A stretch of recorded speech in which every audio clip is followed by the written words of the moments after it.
Okay, so for the card plays here in this, the sixth turn, I think, of Age of Renaissance. Some people bought the Urban Ascendancy, some people who had the option didn't. Again, it's always a choice that's hard to make. Venice ended up buying, and they just had so many commodities that they had to play them, a lot of ones they didn't want to, and they're kind of regretting that they paid $10 for something that's not helping them. But others got advantages out of it. Let's take a look at one person who did, Hamburg. With first play, they were able, Paris opened things up. They played their wool card, just getting rid of it. You know, they've got another commodity to chase now. Wool's not that really getting that much traction. They've got some, but it wasn't a tremendous amount, and they just rather they're tired of it. Hamburg, on the other hand, got the Marco Polo card. They're going to go, they got a bonus, $40 from Overland East because of the Mongol armies having happened already. And now they're going to get a discount on Cosmopolitan. They would like to get Ocean Navigation, but they didn't play the card they had from before, Columbus, that would have helped towards that. In part, it's going to help towards New World, but also they didn't think they had the cash. Turns out they probably do, because of other people, especially Venice's plays. They also played the Black Death and hit Area 6, which really wiped out England's hopes with the spice again. Poor England, or poor London. Let's go on. From there, we go to Genoa. Genoa didn't play much at all. They played this Religious Strife card, which affected everyone except Paris, really, and drove everyone's misery up. Paris is kind of happy about that, but it doesn't make up for what they've lost throughout the game. Let's go on from there, Barcelona. Barcelona played Caxton. Not many people are interested in printed words, so they didn't cover it. The only person who is actually them.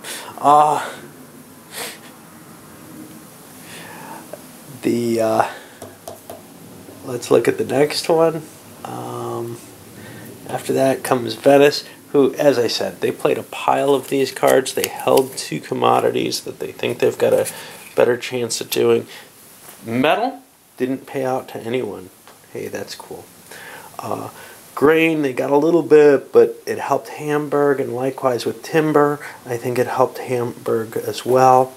So Hamburg got a pile of extra money they weren't counting on from the cards they had, which they're kind of like, well, that's cool. It's one of the reasons why holding on to some of those, having a decent-sized monopoly or a decent quantity of those middling valued ones is just great, because yeah, somebody might chase after them, but somebody may give up, as Paris did with wool, or just decide they're not worth pursuing. And you get this bonus money that, you know, without any conflict, really.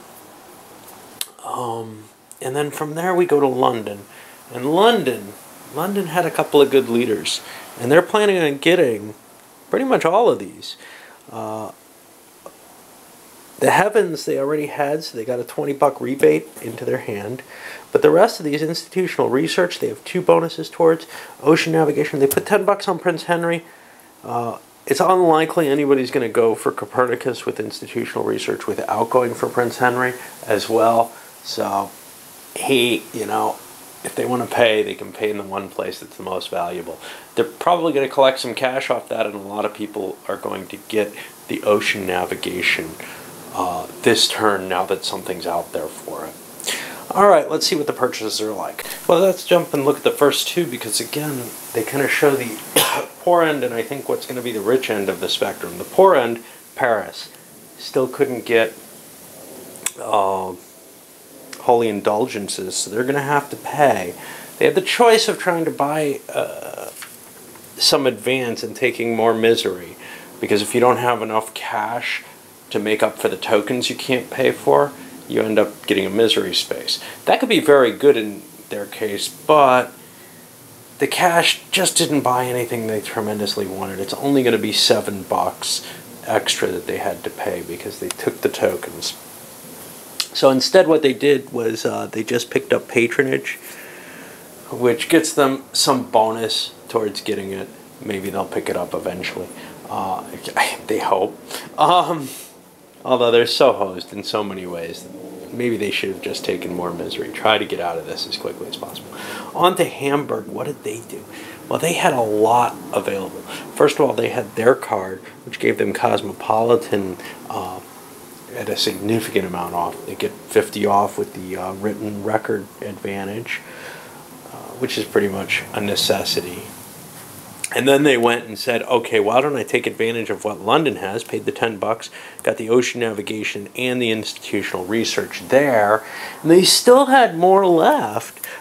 They were able to pick up improved agriculture and the laws of matter. The laws of matter is not a cheap card. A lot of money available and a lot of different abilities there.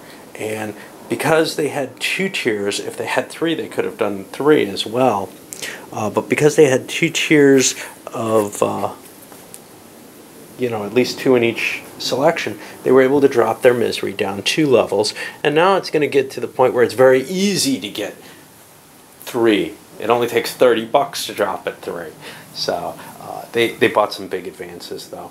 And institutional research is going to give bonuses towards everything else. And actually, they might have some money back from that, because these, unlike these credits, take effect immediately.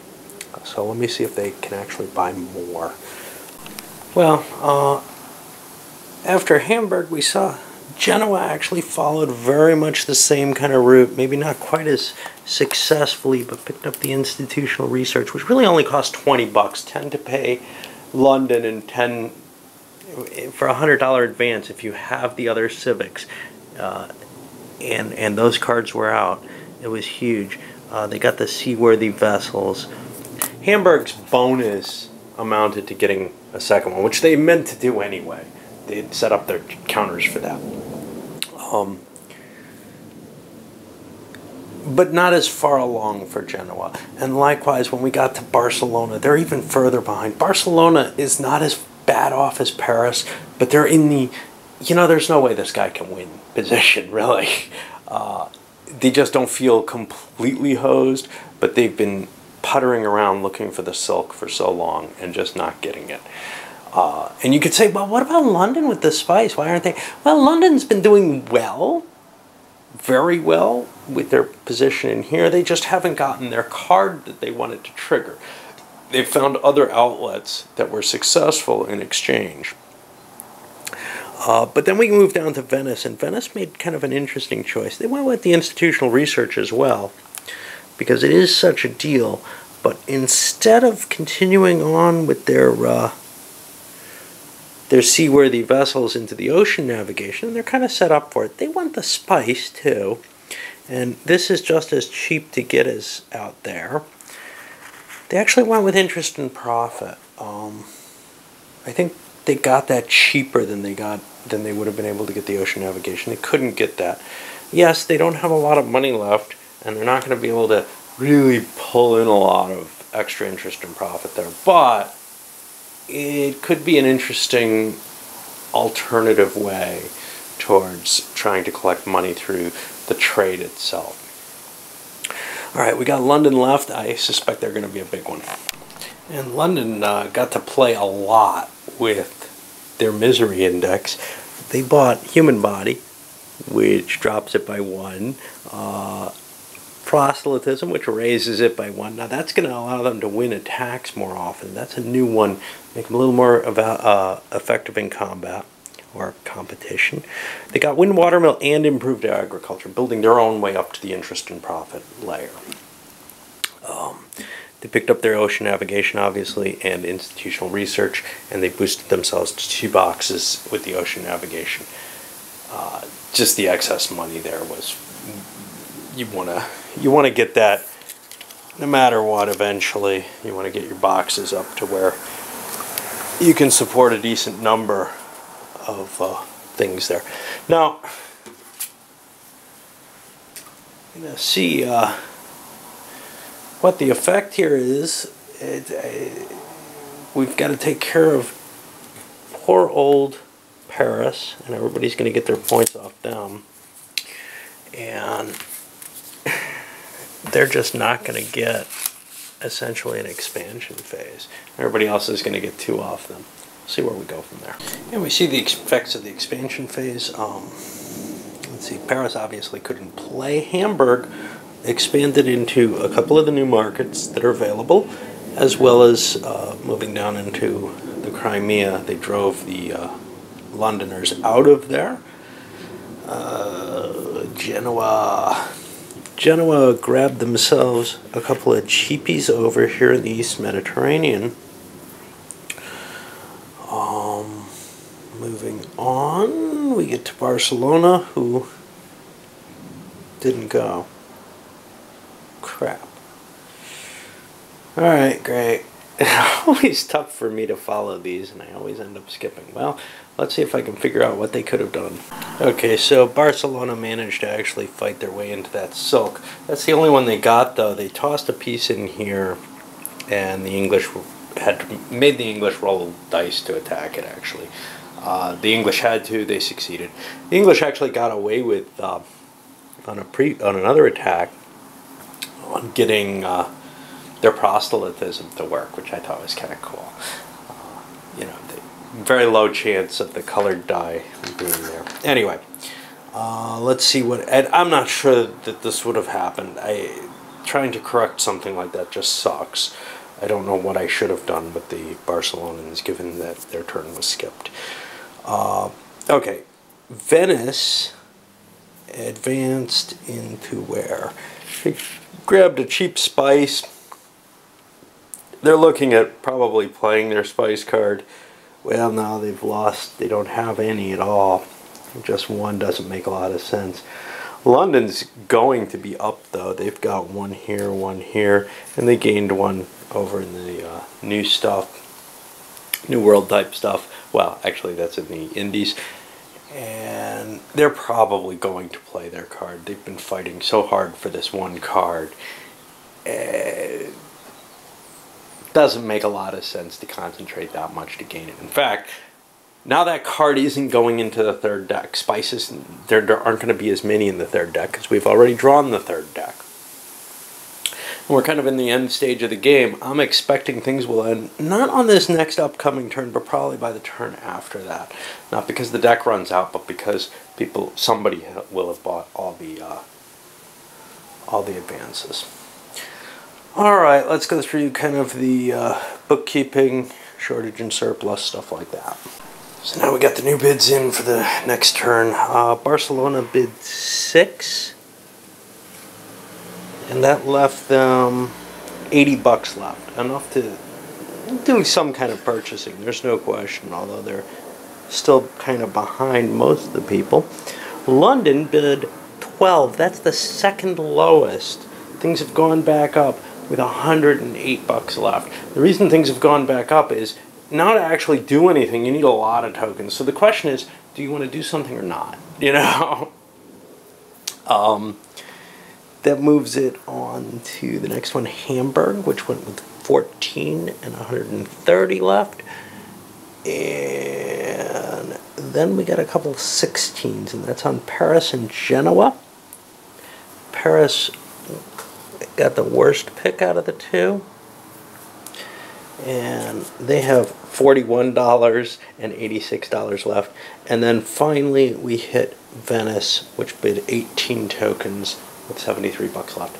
At this point, I'd say it's pretty much a two-person race between London and Hamburg. With Venice, if they can pull off the interest and profit tactic. This is a little late to have it come into effect. They only got $5 last turn. I've found that it's usually not too effective unless you get it out a little earlier than this. But we'll see. On the other hand, everyone else, you know, Paris so far hosed, Barcelona pretty far down, and Genoa, now they've sort of dropped away from that main pack a little bit. Venice would have too if it's not for the fact that they already have the interest and profit and could take advantage of it this turn. That's their only saving grace at this point. So here we see what may be my biggest complaint about the game. There's a lot of games where you can fall behind. Something like 18XX, you can definitely fall behind through bad decision making. I don't feel Paris had a terribly bad decision making, but they fell behind at the very beginning of the game and have not been able to do a thing about it. They really haven't. And other people have no real reason to be nice to them. All they end up doing is kind of feeling sorry for them. They don't mind if they play a card and it helps Paris. They're not worried about that, but nothing can help them much after the first, really, the first turn getting hosed and then the second turn not recovering. Had something magical happen from someone else to recover them, that would be great, but once you fall behind that much, there's no recovery. And the same is true here, I would say, with Barcelona and with Genoa. Maybe they played a little poorly, maybe not. I certainly have caught poor play on all sides, but it really feels like the luck at some point or another is what knocks people out who know what they're doing. And it's hard to recover. I don't mind a game with a lot of luck, like, say, Empires of the Middle Ages, that, hey, the luck could turn around and you just get recovered there. But this doesn't feel that way. Here it's, the luck happens at a crucial decision point and knocks you out of the game, and you're out. And then the question is, who's the next person who gets knocked out at such a crucial point? Certainly bad play prevents you from winning no matter what. But even good play can get squelched completely by, I think, poor luck. Alright. And maybe I'm mistaken, I've never been one of the better players of this, but that's just my feeling on it. Let's load this one up.